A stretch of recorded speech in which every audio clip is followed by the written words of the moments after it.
मैंने 14 साल की उम्र से पदयात्रा शुरू की। पिताजी गांधी जी के साथ उनके आश्रम में रहे और फिर विनोबा भावे के भूदान आंदोलन में रहे। और ये साइकिल यात्रा भी मेरी चौथी साइकिल यात्रा है, जो सांप्रदायिक और जाति के मुद्दे पर है, जिसका शीर्षक है सद्भावना यात्रा। जाति जनगणना का तर्क यह है कि अगर जातियों की सही संख्या का पता लगेगा तो उनको भागीदारी दी जा सकती है, और जाति के वर्चस्व को फिर से स्थापित करने का काम फासिस्ट भी कर रहे हैं अपने तरीके से। तो ऐसे में जो सद्भाव की बात है वो कितनी प्रासंगिक रहती है। जाति को मजबूत किया जा रहा है फांसीवादियों के द्वारा। ये चुनौती है जी, ये निराशा की बात नहीं है। हमको इसको चुनौती के रूप में लेना है और इसके बरक्स हमको अपनी राजनीति खड़ी करनी है। कहा जाता है कि अब लोग जो है बड़े संतुष्ट हो गए हैं, जो सरकार की इमदाद उनको मिल रही है अनाज के रूप में या कुछ खाते में सीधे बेनिफिशरी के रूप में पैसा है। लेकिन वास्तविकता क्या है? आप जब लोगों से बातचीत करते हैं, गांव के लोगों से भी, शहरों के लोगों से, तो क्या निकल के आता है? उनकी क्या विचार है? आदिवासियों की ज़मीनों को लगातार छीना जा रहा है। ख़ास तौर से राजस्थान, गुजरात, महाराष्ट्र में बहुत बुरी हालत है। अच्छा, अभी कुंभ गुजरा है। कुंभ बहुत सारी हृदय विदारक घटनाओं का स्थल भी बन गया, और सत्ता की क्रूर हिमाकतों का, षड्यंत्रों का एक गवाह भी कुंभ रहा है। आप उधर से गुजरे तो आप कुंभ के कुछ लोगों से बातचीत आपकी हुई? क्या मतलब उन्होंने किस तरह की बातें शेयर की आपसे? देखिए, वहाँ बहुत भयानक चीज़ें हुई हैं और मुझे बताया गया कि मरने वालों की संख्या बहुत ज़्यादा है। और प्रत्यक्षदर्शियों ने बताया कि जब उन्होंने पुलिस वाले उनको बता रहे थे तो पुलिस वालों के होठ कांप रहे थे। इधर के वर्षों में जनता जब से सड़कों पर निकलना बंद कर चुकी है तो सड़कें खामोश हैं और संसद आवारा हो रही है। लोहिया जी कहते थे कि सड़कों को खामोश नहीं रहना चाहिए, तो उन खामोश सड़कों को गुलजार करने के लिए बहुत सारे लोग अलग अलग जगहों से अलग अलग समय पर लोगों से संवाद करने निकल पड़ते हैं। और संवाद की यह प्रक्रिया इतनी कठिन होती है कि वो अपने तमाम सारी शारीरिक सीमाओं के बावजूद निकलते हैं। ऐसे ही एक प्रसिद्ध मानवाधिकार कार्यकर्ता, लेखक और सामाजिक कार्यकर्ता, आदिवासियों के बीच में लगातार जी जान से बरसों तक काम करने वाले हिमांशु कुमार जी दूसरी बार साइकिल लेकर निकले हैं। पहली बार उन्होंने दिल्ली से बम्बई के बीच में घुमावदार और पठारी रास्ते को तय किया और अपनी यात्रा पूरी की। और दूसरी बार वे दिल्ली से कुशीनगर तक निकले हैं। दिल्ली से निकलकर वह दिल्ली वालों को, दिल्ली की सत्ता को यह बताने के लिए निकल रहे हैं कि जो नैरेटिव आप गढ़ रहे हैं वह कितना झूठा है, और दिल्ली से बाहर जो जनता है उसका दुख दर्द कितना सच्चा है, उसकी नब्ज कैसी चल रही है, इसको जानने के लिए हिमांशु कुमार जी लगातार जा रहे हैं। दूसरी यात्रा के एक पड़ाव के रूप में उन्होंने बनारस को भी चुना, और वे पिछले 2 दिन से बनारस में हैं। बनारस के इलाकों में घूम रहे हैं, लोगों से संवाद कर रहे हैं। आज वे दोपहर में कबीर प्राकट्य स्थल लहरतारा में आए हैं।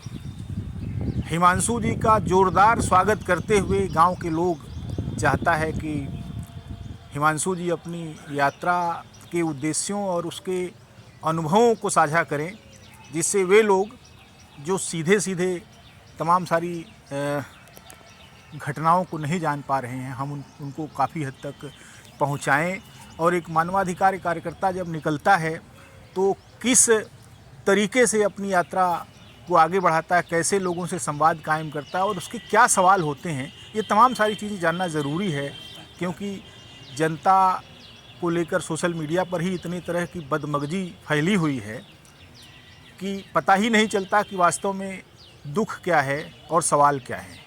ऐसे लगता है कि हर चीज़ हास्यास्पद और खुराफात की चीज़ हो गई है, लेकिन ऐसा नहीं है। हिमांशु कुमार जी, आपका बहुत बहुत स्वागत है। बहुत धन्यवाद जी। आपने दूसरी यात्रा दिल्ली से कुशीनगर की शुरू की। इससे पहले आप बम्बई तक जा चुके हैं। आपकी उम्र लगभग 60 हो गई है। जब लोग रिटायर हो जाते हैं तब आपने साइकिल पकड़ी और आपने लगभग पूरा जीवन छत्तीसगढ़ के जंगलों में लगाया, बस्तर में लगाया और फिर आप दिल्ली चले गए। तो क्यों लगा आपको कि साइकिल यात्रा निकालनी ही चाहिए? जी। तो मैं तो जीवन भर यायावर ही रहा हूँ और उस यात्रा में ही मैं छत्तीसगढ़ भी गया था। मैंने 14 साल की उम्र से पदयात्राएं शुरू की। पिताजी गांधी जी के साथ उनके आश्रम में रहे और फिर विनोबा भावे के भूदान आंदोलन में रहे। तो उनके भूदान जो यात्राएं चलती थी उसमें मैं शामिल हुआ और फिर जीवन भर मैंने बहुत पदयात्राएं की हैं और ये साइकिल यात्रा भी मेरी चौथी साइकिल यात्रा है। जी। जब 2010 में मुझे छत्तीसगढ़ से तड़ीपार किया गया, उसके बाद मैं दिल्ली से बम्बई गया था साइकिल पर 2010 में। जी। 2017 में मैं माइनिंग के इलीगल माइनिंग के खिलाफ, ख़ासतौर से राजस्थान की अरावली में जो हो रहा है और वहाँ एक्टिविस्ट को मारा जा रहा है, जेलों में डाला जा रहा है, उस सब के खिलाफ 2017 में अहमदाबाद से दिल्ली साइकिल पर आया था। और फिर पिछले साल राजनीतिक बंदियों के मुद्दे पर मैं तिहाड़ से तलोजा तक, दिल्ली से बॉम्बे तक गया। रायगढ़। जी जी जी। और 52 दिन की वो यात्रा थी। इसके बाद ये चौथी है जो सांप्रदायिक और जाति के मुद्दे पर है, जिसका शीर्षक है सद्भावना यात्रा। जी। जी। तो ये है और ये 45 दिन की यात्रा है जो गौतम बुद्ध की समाधि कुशीनगर तक जाएगी गांधी समाधि से। जी। और बीच में संत रैदास की समाधि काशी और संत कबीर की समाधि मगहर पर भी जाएंगे। जी जी। ये एक आपने कहा जाति के मुद्दों पर, जाति का जो सवाल है वो रिवर्स हो रहा है। दूसरी तरफ जाति जनगणना का भी सवाल उठ रहा है। जाति जनगणना का तर्क यह है कि अगर जातियों की सही संख्या का पता लगेगा तो उनको भागीदारी दी जा सकती है और जाति के वर्चस्व को फिर से स्थापित करने का काम फासिस्ट भी कर रहे हैं अपने तरीके से। तो ऐसे में जो सद्भाव की बात है वो कितनी प्रासंगिक रहती है? जी, जाति को मिटाना है और बाबा साहब का भी जैसा आदेश है और उनका जो सपना है, एनाइलेशन ऑफ कास्ट जो है, जाति मिटाना, जाति मुक्त समाज बनाना है। गांधी का भी वही है कि कैसे हम एक ऐसे समतामूलक समाज में जाएं। तो उस पर सबको काम करने की ज़रूरत है। और ये आप ठीक कह रहे हैं कि जो फांसीवादी लोग हैं वो अभी जाति को मजबूत करने के लिए काम कर रहे हैं, जिसको वो अपनी सोशल इंजीनियरिंग कहते हैं। और वो हर जाति का कोई एक राजा ढूंढ कर ले आते हैं और फिर उसके अराउंड गर्व की राजनीति खड़ी करते हैं और फिर दूसरी जातियों के प्रति नफ़रत पैदा करते हैं और फिर उस जाति के कुछ लोगों को नेता बना देते हैं और उसको राजनीति से जोड़ लेते हैं और बस वो पूरी की पूरी जो जनता है उसका जो रोजी रोटी का सवाल है उसको हाशिए पर धकेल देते हैं। ये एक बहुत ही भयानक तरीक़ा चल रहा है। तो जाति को मजबूत किया जा रहा है फांसीवादियों के द्वारा। ये चुनौती है जी। ये निराशा की बात नहीं है, हमको इसको चुनौती के रूप में लेना है और इसके बरक्स हमको अपनी राजनीति खड़ी करनी है। तो क्या अनुभव रहे? आप जिन लोगों से मिले, बातचीत किए, इन मुद्दों पर भी आपने किया होगा तो क्या? बेशक बात कर रहा हूँ और लोगों के बीच बहुत अच्छी सोच वाले नौजवान और सामाजिक कार्यकर्ता काम कर रहे हैं, वो मौजूद हैं। हमें भी सीखने को मिल रहा है उनसे और ज़रूरत ये है कि इसको हम मेन स्ट्रीम की पॉलिटिक्स बना पाएँ। जो अभी हाशिए पर चले गए हैं इस तरीके के एक्टिविस्ट और आंदोलन, उसको हम मेन स्ट्रीम कर पाए, उसको जोड़ पाएँ सबको एक साथ, ये कोशिश है। मैंने देखा कि बीच बीच में आप ऐसे ऐसे लोगों से बातचीत करते हैं जो सामाजिक सौहार्द के कहीं न कहीं एक प्रतीक हैं या उनमें भ्रातृभाव इतना है।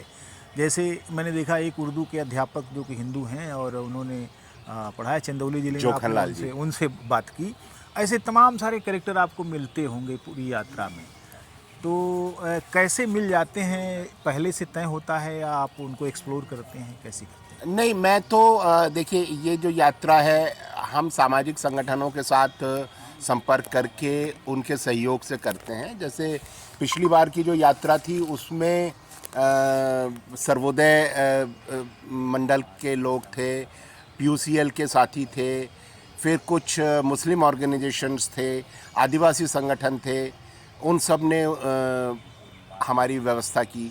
तो वहाँ पर इन आंदोलनों से जुड़े हुए इस तरह के काम करने वाले जो समान धर्मी लोग हैं, जो समान मना लोग हैं, वो लोग मिलते हैं तो बात होती है। और फिर आमतौर पर भी मिल जाते हैं, गांव से गुज़रते समय या कहीं बैठकर चाय पीते समय बात होती है, तो इस तरह के लोग मिल जाते हैं।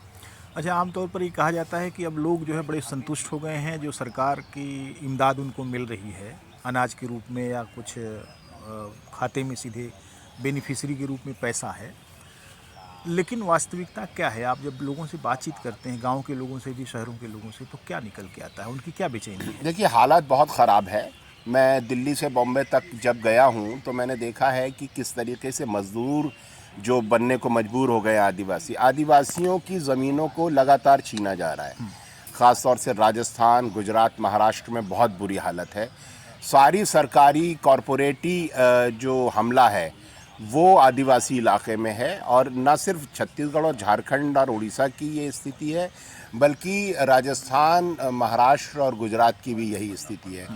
और वहाँ बहुत सारे आदिवासी ऐसे हैं जो बिना किसी रेजिस्टेंस के किसान से मजदूर बन चुके हैं, क्योंकि उनकी ज़मीनें छीन ली गई हैं। और जब वो मजदूर बन गए हैं, वहाँ उनकी भयानक शोषण है, भयानक स्थिति है। कोई परमानेंट जॉब नहीं है, ठेका प्रणाली लागू कर दी गई है, मिनिमम वेजेस का कोई गारंटी नहीं है, कोई सरकारी अधिकारी अब किसी काम के जगह पर जाकर जांच नहीं करता है कि मिनिमम वेजेस दिया जा रहा है या नहीं। 8 घंटे की जो शिफ्ट मज़दूरों ने लंबी लड़ाई के बाद प्राप्त करी थी वो ख़त्म कर दी गई है। 12-12 घंटे काम लिया जा रहा है। जो हफ्ते की एक छुट्टी उनका अधिकार था वो ख़त्म कर दिया गया है। 7 दिन काम लिया जा रहा है, 12 घंटे काम लिया जा रहा है। प्रोविडेंट फंड नहीं है, मिनिमम वेजेस नहीं है, मज़दूरों को मगरमच्छों के मुंह में धकेल दिया गया, और ये सब सरकार और कॉरपोरेट मिल करके कर रहे हैं। तो मज़दूरों की हालत बहुत ख़राब है, आदिवासी की हालत बहुत ख़राब है, उनकी ज़मीनें छीन ली गई हैं, उनको कहीं का नहीं छोड़ा गया है। तो वो लोग लड़ भी रहे हैं और पिस भी रहे हैं। तो सवाल ये है कि अब हम एक ऐसी नई राजनीति खड़ी करें जो इन मुद्दों पर संघर्ष को बढ़ाए, ना कि ये बनावटी मुद्दे जिस तरीके से ये फांसीवादी लोग सांप्रदायिकता और जातिवाद को बढ़ा करके हमारे नौजवानों को उसमें उलझा रहे हैं, उनको चेताया जाए कि देखो तुम्हारी ज़मीन जा रही है, तुम्हारा रोज़गार जा रहा है, तुम्हारी मजदूरी पर हमला है, इसके खिलाफ तुम्हें लड़ना है, ना कि तुमको मुसलमान से लड़ना है या तुमको ईसाई से लड़ना है या एक ज़ात को दूसरी ज़ात से लड़ना है या अपने गर्व करना है अपनी जाति पर। तो वो बात हम कर रहे हैं। अच्छा, आप जब तमाम सारे इलाकों से गुजरे होंगे तो जो पूरा आपका रूट मैप रहा है उसमें बहुत सारे औद्योगिक क्षेत्र भी आए होंगे, तो क्या आप वहाँ के औद्योगिक मजदूरों से भी मिले?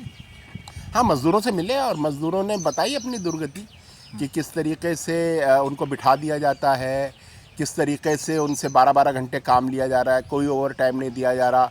ठेकेदार उधर से 23,000 रुपया लेता है लेकिन इनको 12-13 हज़ार रुपया देता है।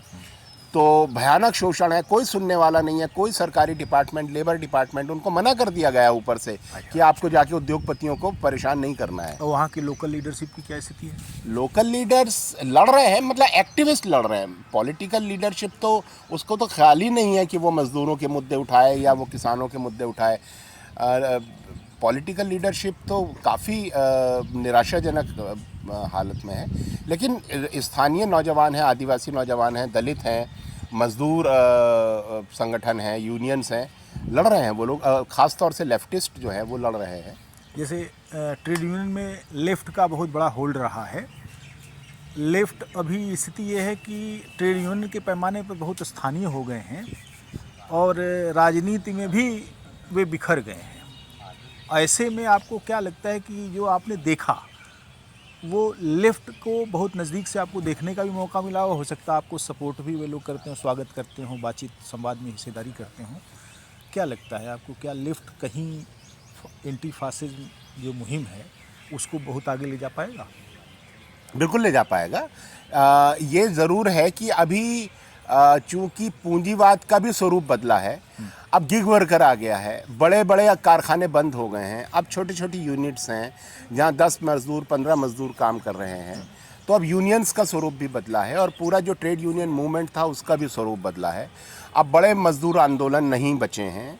तो उस तरह की ज़ोरदार लड़ाई तो अभी फासीवाद के ख़िलाफ़ मज़दूर यूनियनों या वामपंथी पार्टियों की दिखाई नहीं दे रही है। लेकिन हमें बदलती हुई परिस्थितियों में अपनी रणनीतियों में परिवर्तन लाना होगा और फासीवाद से जो लड़ाई है, जो कि एक अनिवार्यता है इस इंसानियत को बचाने की, वो लड़ने के नए तरीक़े हमें ईजाद करने पड़ेंगे और पुराने बॉक्सेस से निकल कर के सोचना होगा, नए अलायंसेस बनाने होंगे।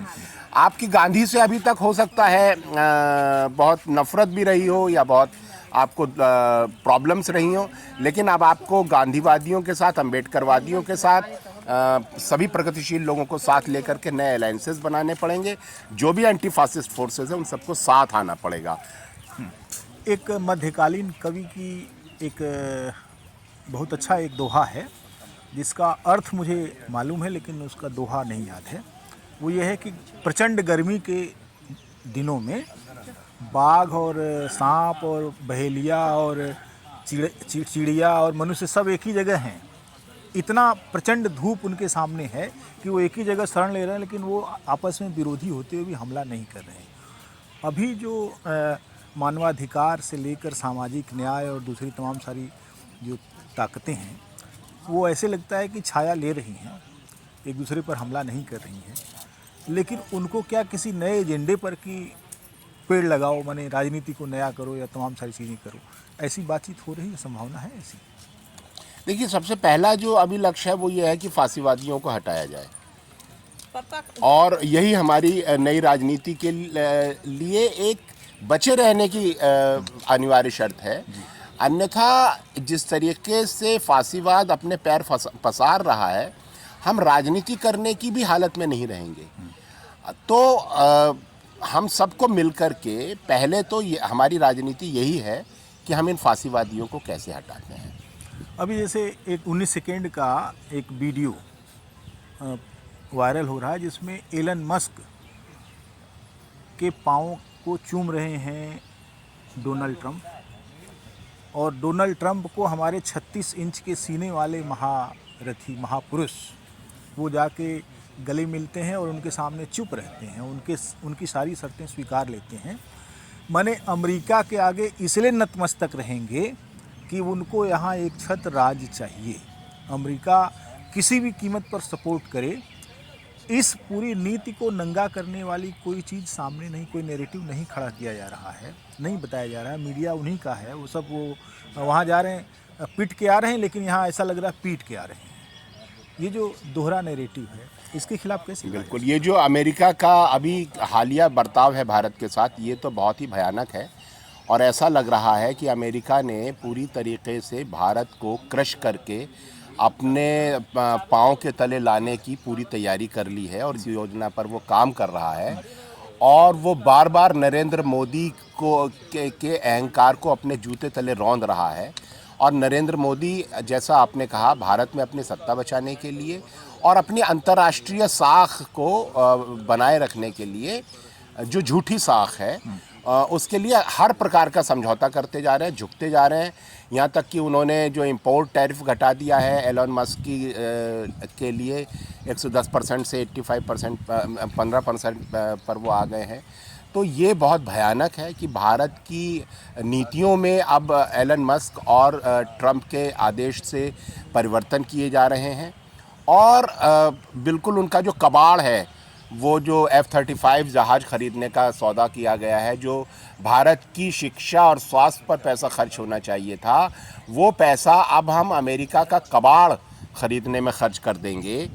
तो ये एक बहुत ख़तरनाक हालत है और आपने बिल्कुल सही कहा कि इसके ख़िलाफ़ हमको स्ट्रांगली बोलना पड़ेगा, एक नैरेटिव खड़ा करना पड़ेगा और जनता को बताना पड़ेगा कि जो कहता था कि मैं देश नहीं बिकने दूंगा, वो देश बेच के आ रहा है और लगातार बेच रहा है देश को। और ऐसा बेच रहा है कि आपका भी सामान बेच रहा है, आपकी नौकरी बेच रहा है, आपकी ज़मीन बेच रहा है, आपके बैंकों में रखा हुआ पैसा बेच रहा है, आपको बिल्कुल कंगाल कर रहा है। तो जनता को ये बात बतानी पड़ेगी हमें जा कर के उसके पास। अच्छा, अभी कुंभ गुजरा है। कुंभ बहुत सारी हृदय विदारक घटनाओं का स्थल भी बन गया और सत्ता की क्रूर हिमाकतों का, षड्यंत्रों का एक गवाह भी कुंभ रहा है। आप उधर से गुजरे तो आप कुंभ के कुछ लोगों से बातचीत आपकी हुई जी। क्या, मैंने उन्होंने किस तरह की बातें शेयर की आपसे? देखिए, वहाँ बहुत भयानक चीज़ें हुई हैं और मुझे बताया गया कि मरने वालों की संख्या बहुत ज़्यादा है। और प्रत्यक्षदर्शियों ने बताया कि जब उन्होंने, पुलिस वाले उनको बता रहे थे तो पुलिस वालों के होंठ कांप रहे थे और वो कह रहे थे कि मरने वालों की संख्या बहुत ज़्यादा है। जेसीबी मशीनें लगा करके उनके चप्पलों को और कपड़ों को दफनाया गया है, लाशों को दफनाया गया है बड़ी तादाद में, और छिपाई गई है सच्चाई को। और उनसे कहा गया था कि अगर किसी ने सच बताया तो उसकी खैर नहीं है। तो पुलिस और सारा एडमिनिस्ट्रेशन, और चूंकि लोग तो बिखरे हुए हैं, जिनके लोग मारे गए, कोई बिहार का है, कोई बंगाल का है, कोई तमिलनाडु का है, तो वो लोग तो कभी सामने नहीं आ पाएंगे, उनकी कोई बात सामने नहीं आ पाएगी। तो बहुत बड़े पैमाने पर लोग मारे गए हैं, उस पूरे बात को छिपाया गया है। जो सच बोल रहा है उसको जेलों में डाला जा रहा है, धमकाया जा रहा है। इसके अलावा जिस तरीके से वहाँ पर जो गंदे नाले डाले जा रहे हैं, सीवर डाला जा रहा है गंगा में, उसको रोका नहीं गया, तो पानी में जो साफ़ करने की गंगा की ताकत है वो ख़त्म हो चुकी। और उसके बाद वहाँ पर लैट्रीन का पानी पूरा बह रहा है और उसमें जो तीर्थयात्रियों को नहाने के लिए मजबूर होना पड़ा, उसके कारण उनको स्किन डिजीज़, उनको हेपेटाइटिस, उनको जॉन्डिस और कॉलेरा, उसकी बीमारी बड़े पैमाने पर हो रही हैं बीमारियां। और जगह जगह से रिपोर्ट्स आ रही हैं कि अब वो लोग, तो एक महामारी का रूप ले सकता है वो, और ये सरकार की बदमाशी के कारण हो रहा है। यहाँ तक कि उत्तर प्रदेश के मुख्यमंत्री ने एक साइंटिफिक लैब, जो भारत सरकार की लैब है, उसकी लैब की रिपोर्ट को झुठला दिया। ये संवैधानिक पद पर बैठकर वो नहीं कर सकते, ये उन्होंने क्राइम किया है, जिसके लिए उनके ऊपर मुकदमा चलाया जाना चाहिए, इस्तीफा लिया जाना चाहिए कि आप एक साइंटिफिक रिपोर्ट को कैसे सदन के पर में खड़े होकर के नकार रहे हैं। तो ये बहुत भयानक चीज़ें हुई हैं, जनता के स्वास्थ्य के और उनकी सुरक्षा के साथ खिलवाड़ हुआ है। और जनता को भी हमें बताना चाहिए कि जैसा कबीर साहब ने और रैदास ने और संत रैदास ने और गौतम बुद्ध ने और सभी जो ठीक सोच के लोग थे, अच्छी सोच के लोग थे, जिन्होंने बताया कि ये सब पाखंड से कुछ मिलने वाला नहीं है। किसी नदी में नहाने से आपको ना मुक्ति मिलेगी ना मोक्ष मिलेगा। और आप अपनी भावना शुद्ध रखिए, समाज के साथ संगम बनाइए, अपने मुद्दों पर लड़िए, अपने जीवन को बेहतर बनाइए। ये पाखंडवाद, ब्राह्मणवाद के चंगुल में फंस करके आप ये दान पुण्य और गंगा स्नान से कुछ होने वाला नहीं है, ये हमको जनता को बताना पड़ेगा। आखिरी सवाल ये है कि जो अभी सड़क मार्ग की स्थिति है, दैत्याकार वाहनों और 6 लेन की जो पूरी श्रृंखला है, बीच बीच में उससे और बीच में फिर बाद में सर्विस मार्ग और इधर उधर से आप आते रहे होंगे, एक खतरनाक पूरी प्रक्रिया है पैदल के लोगों के लिए, साइकिल वालों के लिए, यहाँ तक कि बाइक वालों के लिए। तो इस पूरी यात्रा का जोखिम लेते हुए आपके मन में इन सब चीज़ों का डर नहीं रहा? अब डर नहीं बचा। अच्छा। मैं मरने के लिए बिल्कुल तैयार हूँ, जेल जाने के लिए, मरने के लिए, तो अब उसका कोई डर नहीं बचा। इसका कुछ खास अनुभव है आपका, जैसे वहाँ से चले आप इतने साल? हाँ, अरे लोग उल्टी तरफ से जो आते हैं वो सबसे बड़ी समस्या है। अच्छा। उल्टी तरफ से आते हैं और वो कोशिश करते हैं कि हम सड़क की तरफ से उनको पास दें और वो साइड से निकलें। अच्छा। और आंखें दिखाते हैं कि तुम सामने से क्यों आ रहे हो, मैं जबकि अपने करेक्ट साइड पर हूँ। बहुत अच्छा, बहुत बहुत धन्यवाद हिमांशु जी, आपकी यात्रा मंगलमय हो और हम सारे लोग आपके उस साथ में हैं सद्भावना फैलाने में और आपकी यात्रा को सुचारू रूप से वहाँ तक पहुँचने में। बहुत बहुत धन्यवाद।